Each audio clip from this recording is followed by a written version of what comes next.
নতুন সংসদ, নতুন সরকার আর রাজনীতির মঞ্চে এক নতুন অধ্যায়ের সূচনা। প্রথমবার সংসদে পা রেখেই রাষ্ট্র পরিচালনার দায়িত্বে আসছেন এক ঝাঁক নেতা।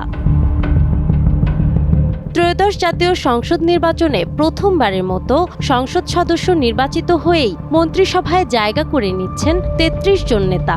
এর মধ্যে ১০ জন হচ্ছেন পূর্ণমন্ত্রী আর ২২ জন প্রতিমন্ত্রী। নতুন সরকারের প্রধানমন্ত্রী তারেক রহমান, যিনি প্রথমবার সংসদ সদস্য হয়েই প্রধানমন্ত্রীর দায়িত্ব নিচ্ছেন। পাশাপাশি তিনি পালন করবেন প্রতিরক্ষা মন্ত্রণালয়ের দায়িত্ব।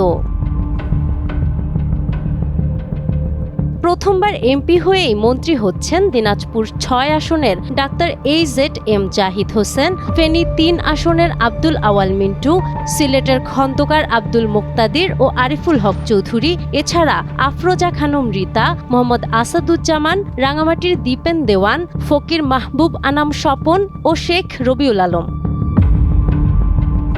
প্রথমবার নির্বাচিত হয়েই প্রতিমন্ত্রী হচ্ছেন জোনায়েদ সাকি, ইশরাক হোসেন, ফারজানা শারমিন পুতুল, শেখ ফরিদুল ইসলাম, নুরুল হক নূর, ইয়াসির খান চৌধুরী, এম ইকবাল হোসেন, শামা ওবায়দ ইসলাম, কায়সার কামাল, এম রশিদুজ্জামান মিল্লাত ও অনিন্দু ইসলাম অমিত।